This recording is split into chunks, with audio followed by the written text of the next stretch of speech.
Ayun, good morning my Diaz. So, update na nga pala sa Sniper 155. So, bali, dumating na kahapon yung kanyang clutch damper. Pitch bike. So, bali kahapon na ito dumating. Norin natin sa Jinsan. Yan. Pag Sniper 150, so same lang yan sila sa Sniper 155. Ayan.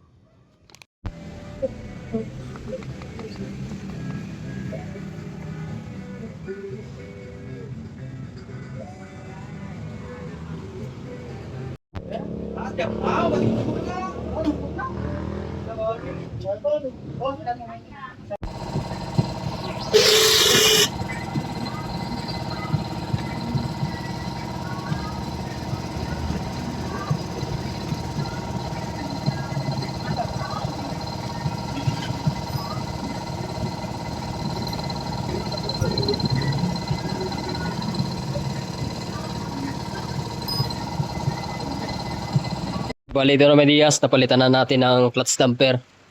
So, pagpasensyahan nyo na kung hindi na natin napakita kung paano pag palit natin. So, madali lang yan mga Diaz kung paano palitan.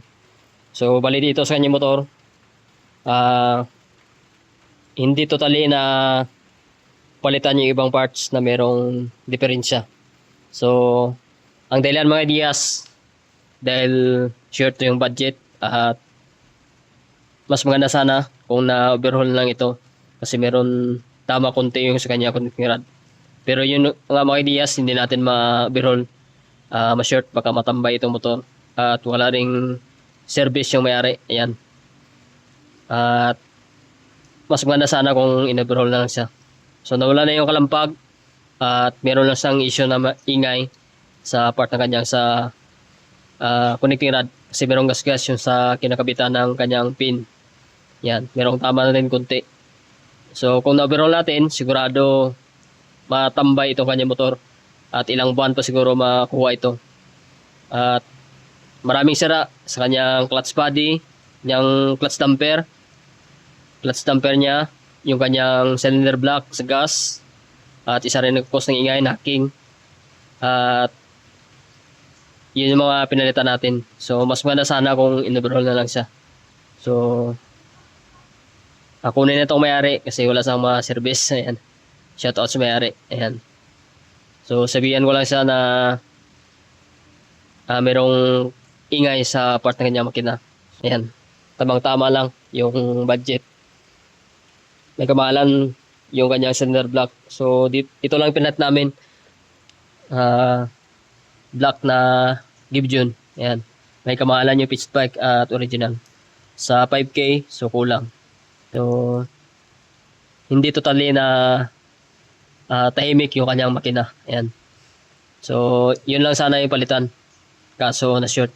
Kaya kung inuna natin yung connecting rod, hindi pa rin natin kasi gas-gas yung kanyang sublock. Ayan. So mas maganda sana kung in-overhaul na lang. Ayan.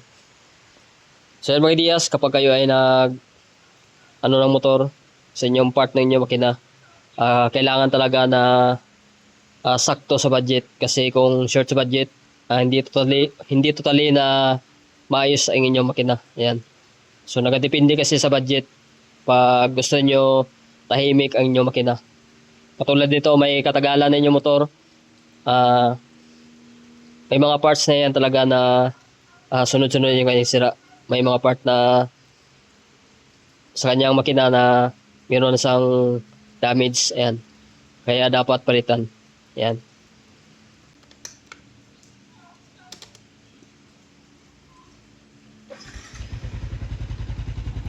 Wala na yung kalampag.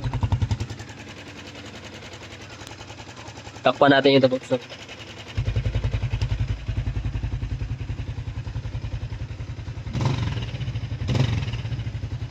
Yan, pag i-off natin yung kanang throttle line.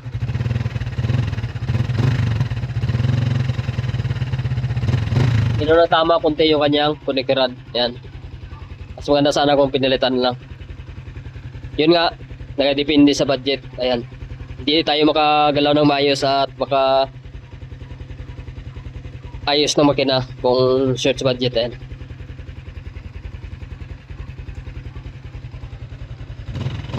I-maintain lang ito sa oil.